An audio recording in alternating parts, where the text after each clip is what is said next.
Assalamualaikum Bu Aisyah. Waalaikumsalam warahmatullahi wabarakatuh. Yang berbahagia, saya ingin bertanya, jika kita ingin menghadapi orang yang suka marah-marah, kata-katanya kasar, komentarnya negatif, dan sulit sekali memberikan kenyamanan dan ketenangan dalam hati kita.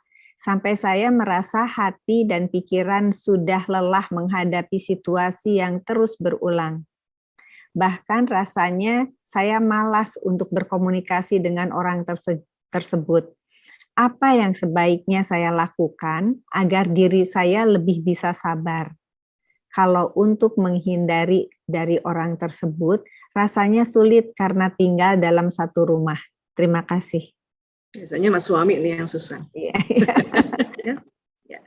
Baik. Menghadapi orang marah, ya. Terus terang, kalau orang itu adalah anak yang masih satu rumah atau suami, jelas banget itu sudah satu rumah, satu kamar, satu tempat tidur. Atau misalnya ya, mungkin ipar yang satu rumah. Karena ini kan tadi tidak dijelaskan detail, tapi saya buka untuk secara umumnya ya. Atau mertua kah, atau orang tua yang satu rumah ya. Walau alam siapa orangnya ini. Memang kita ya sulit mengambil waktu untuk merilis ya emosi-emosi ini supaya naik ke atas. Ya, nah, tapi sekali lagi ya kita ini Allah kasih waktu pada saat kita sholat. Pada saat kita sholat, bayangkan ya kalau kita ikutin yang fardunya sehari 5 kali nih. Ya. Ada waktu di dalam sela-sela kehidupan kita yang bersama dengan somebody ini, someone, sedang ya, kita ada waktu yang sedang menyendiri. Di mihrab kita, di pojokan kita punya kamar misalnya, atau ada yang membuat musola khusus. Nah, pada saat itulah diberi kesempatan kita untuk memaafkan. Siapa yang dimaafkan? Satu, diri sendiri dulu.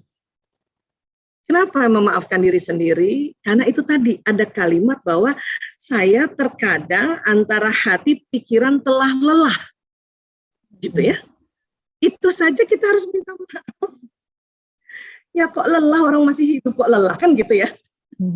Makanya tapi kita terkadang kan lagi capek juga, makanya ya Allah saya mohon ampun ya Allah.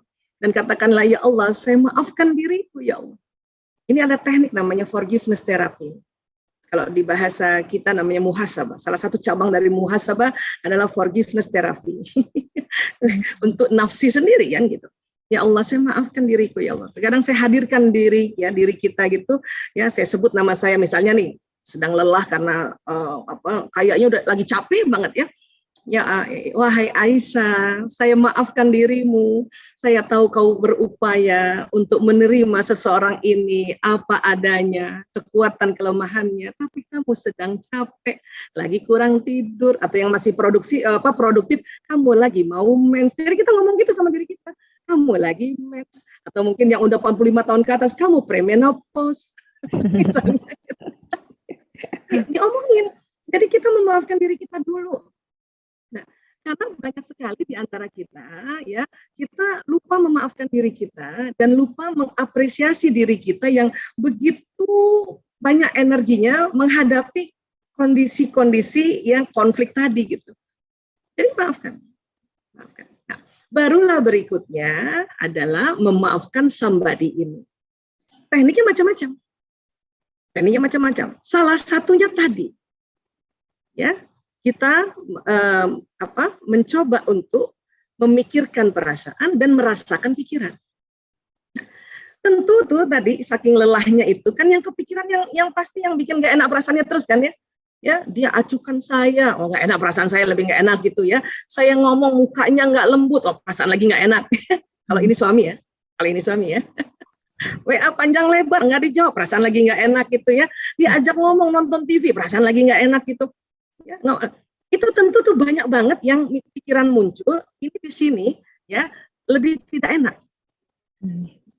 Terus cari sampai dapat satu aja yang muncul pikiran kita bahwa tapi dia ya baik juga sih, misalnya gitu ya. Tapi dia ya kalau aku misalnya dia pergi kemana-mana, sempat juga tuh ya bawain martabak, walaupun sudah 30 tahun sekali, misalnya gitu ya. Atau mungkin ya kita kan di sini memori ini kan banyak nih, munculin sampai dapat satu. Nah, satu peristiwa yang kita ingat di memori ini, kemudian membuat perasaan lebih enak, atau mungkin pelajaran bahwa suamimu jembatan surgamu, itu satu, itu kan agak lebih enak tuh. Di antara yang nggak enak, itulah pakai teknik tadi diamplifikasi. Ya, langsung habis sholat, apalagi habis sholat sudah rileks semuanya, tinggal tenang, ya Allah, ya begitu banyaknya penatnya hatiku, pikiranku terhadap suamiku ini karena bikin nggak enak terus. Tapi alhamdulillah ada satu ya Allah yang mungkin agak enak. Nah itu ngomong sendiri dalam hati, naikkan sampai 10. Ya Allah, saya memperbesar rasa ini ya Allah. Istilahnya amplifikasi. Satu, ngitung aja. 2, nah waktu kita ngitung bayangin 1, 2 itu naiknya ke atas gini, 1, 2, 3. Itu ya, ini nih jantung ini yang tadinya berputar itu, tadi kan itu yang tadinya berputar yang tawaf tadi, yang tadinya lambat. 2, 3, 4, 5, 6, 7, 8, 9, 10. Itu yang terjadi di sodor kita. Itu yang kencangnya luar biasa ya, langsung malah jadinya bersyukur sudah sampai 10 ya, amin ya Allah, hadirkan somebody itu orang yang di depan kita, baru kirimkan Al-Fatihah dan salawat. Baru tuh setelah Al-Fatihah, setelah salawat, sampaikan ya Allah, sampaikan salamku padanya. Aku berharap sih dia kalau aku ngomong, lihatlah mukaku sebarang sebentar, tak mengapalah. Ya Allah, saya berharap itu sampaikan. Apakah terdengar oleh orang itu? Iya. Kenapa? Tadi kita sudah belajar bahwa apa yang kita pikirkan, apa yang kita rasa itu ada gelombangnya, dan dia sampai ke orang tersebut, menembus rintangan dinding, menembus rintangan waktu, menembus rintangan tempat dan sebagainya, bahkan menembus rintangan alam. Nah itu yang kita mau pakai, makanya salah satunya teknik ini bisa pakai teknik seperti ini. Apalagi ini kayak kasus-kasus kayak gini nih Bu Isya nih, yang sudah lelah banget, yang sudah mencoba beristighfar gitu ya.